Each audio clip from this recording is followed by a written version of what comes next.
Imagine a night on the English coast. Rain. Cold. A tiny rubber dinghy, overloaded, bobbing like a matchstick on a great dark cup of sea. Inside, children, exhausted mothers, men who left everything behind because somewhere else would be safer, or wealthier, or both. Now imagine the nation watching on screens, some with pity, many with anger, and a political story is being written around them: stop the boats. Two words that fit neatly onto posters, flags, and headlines, and which hide a far messier reality. In this episode we're going to tear that story apart. Why the boats? Who profits from panic? How did migration become the most explosive political weapon in Britain, and who might be sneaking into that fight from the shadows? By the end of this video you may be angrier, sadder, confused, and maybe a little better armed to argue with the people you love, or with the people who want your anger. Stick around, subscribe, and drop your thoughts in the comments.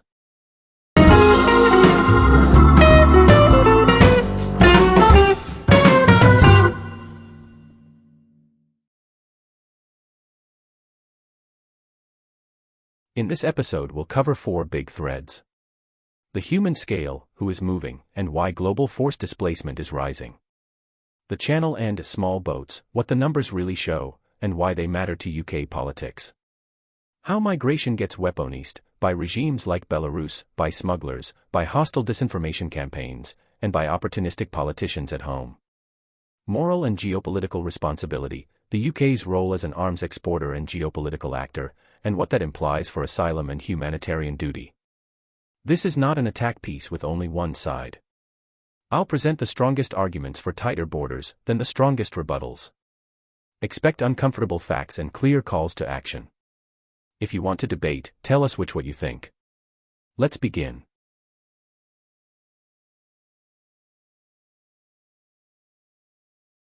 First, the big picture. We are living through the largest global displacement crisis in modern history. At the end of 2024, UNHCR reported that over 123 million people were forcibly displaced worldwide, people running from war, persecution, or collapse. That number shot up across 2022 to 2024 as new wars, state failure, and climate shock stacked on pre-existing crises. What does that mean for the UK? It means the pressures are systemic, not episodic. Every war, every collapse in state services, pushes people along existing routes, and those routes change when borders are closed, when air travel becomes expensive, or when traffickers find new gaps. 2 things to flag. Conflict is widening.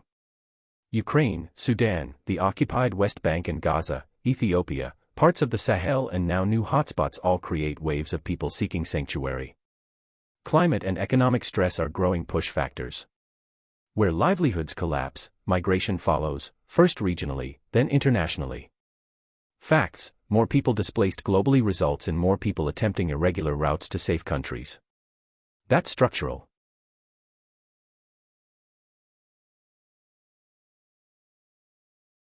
Let's get local. Stop the boats is shorthand, but what do the numbers say? Oxford's Migration Observatory reports around 37,000 small boat arrivals in 2024, an increase on the previous year though lower than the peak seen in 2022. The Home Office and later statistics show tens of thousands over recent years, rising sharply since 2018. These are real people, but they're a subset of total global displacement and even a minority of people seeking asylum by other routes. Key nuance: small boat arrivals grab headlines because they are dramatic and dangerous, often involving tragedies at sea, but they are not the only route, nor the largest single component of migration to the UK. Air arrivals, family reunions, work migration, and visas account for the rest. Yet the politics focuses on the boats. Why?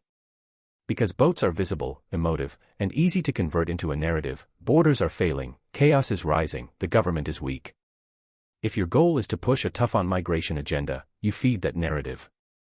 If your goal is to reduce arrivals, the policy task is much more complex: safe routes, resettlement, deterrence of smugglers, legal frameworks, not just slogans.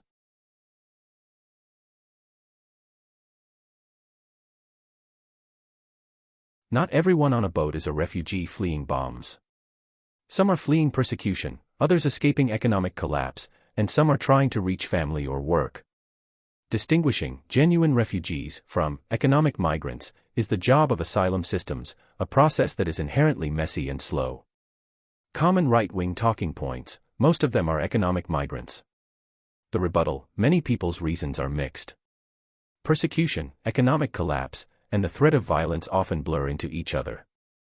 Full Fact and other fact-checkers have repeatedly shown simple, punchy claims about migrants and benefits or NHS priority are often false or misleading. Policy needs nuance, not slogans.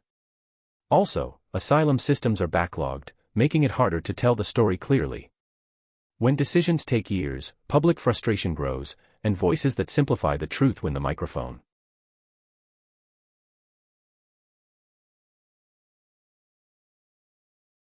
Brexit reshaped Britain's border toolbox. Before Brexit, the UK participated in systems like the Dublin Regulation, information sharing with EU agencies, and broader judicial and policing cooperation that made it easier in some cases to manage movement and return. Once those mechanisms were suspended for the UK, the options narrowed. The Commons Library and other parliamentary analyses show the end of Dublin III and related exit from EU cooperative frameworks removed a legal and operational layer of shared responsibility. That has consequences for enforcement, family reunion, and speedy returns. But, critically, blame is not one-sided. Leaving the EU didn't create global displacement, it changed the tools Britain had to respond. Political choices about asylum rules, resettlement routes, and resources for processing are still the decisions that shape outcomes.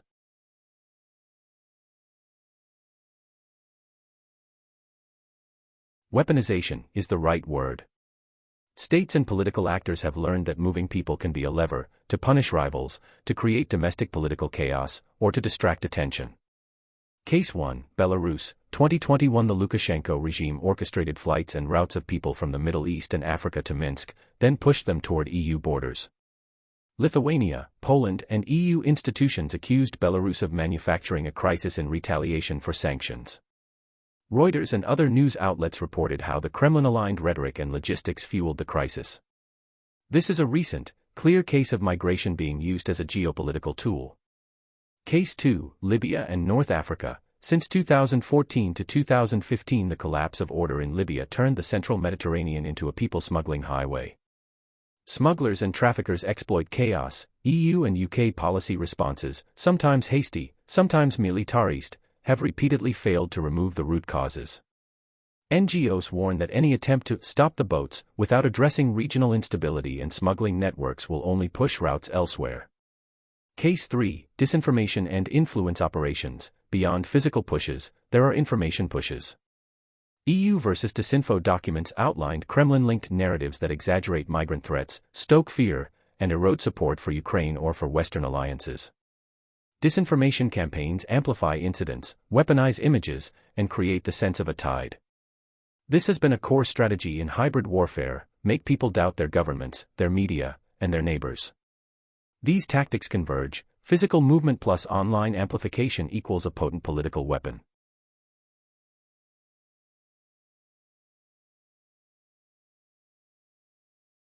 In Britain, politics has shifted right on migration.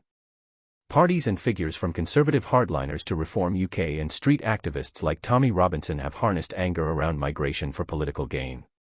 The rhetoric ranges from policy critique to outright demonization. The Guardian and other outlets have documented the emboldening of Britain's far right and how migration narratives have been central to that energy. Why does this work? Simple emotional economy: fear of the unknown is powerful. Populists convert that fear into a single demand: tougher borders, while offering simple policies and vivid imagery. The politics matters. At the 2025 Conservative Conference, right-wing leaders openly discussed building a removals force and tightening asylum laws, evidence that political pressure has translated into concrete proposals. That tough posture is profoundly attractive to voters who feel left behind. But a question we should always ask: do the policies solve the problem, or just redirect it? When politicians promise mass deportations and rapid returns, the logistics, legal, humanitarian, diplomatic, are enormous. The devil is always in the details.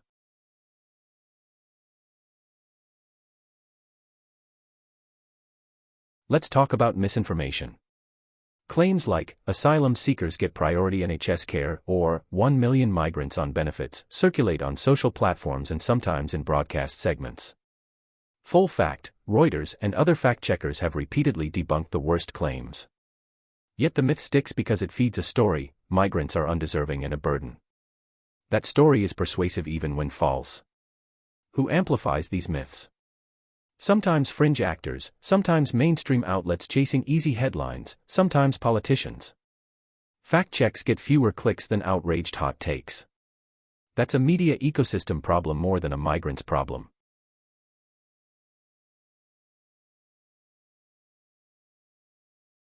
Now the uncomfortable ethical question: when people flee wars that are partly fueled by weapons sold by Western companies, including some based in Britain, does the UK bear some responsibility? Reports from Amnesty and investigative outlets argue Britain's export controls and political decisions have at times allowed arms sales to states engaged in brutal conflicts, and court rulings have occasionally forced a rethink. If UK weapons or training help fuel conflict, there's a moral argument that the UK owes more than headlines and deterrence: better resettlement, more generous humanitarian pathways, and a more honest public conversation about the consequences of foreign policy and arms exports. This is not a one-to-one causal chain you can reduce to a soundbite. But the core point stands: foreign policy and domestic migration policy are intertwined.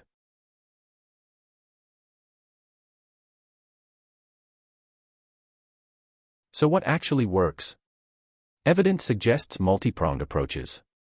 Safe legal routes and resettlement: if people have legal pathways, they don't risk smugglers and dangerous crossings.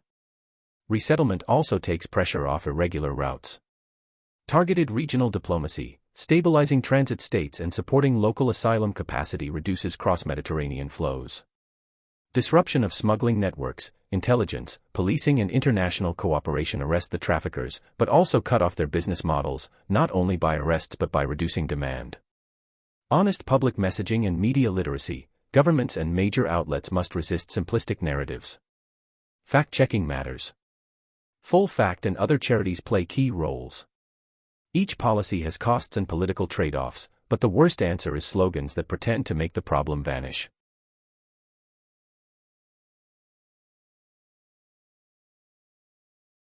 If you made it this far, here's what you can do next. Subscribe if you're into deep dives like this. Comment now: which fact surprised you most? Share: if you think someone in your feed needs a clearer view, send them the chapter you want them to see. If you want to help directly, look up local charities: Refugee Council, British Red Cross, Refugee Action, UNHCR, and consider donating or volunteering. And finally, vote. Local papers and politicians listen when numbers at the ballot box change.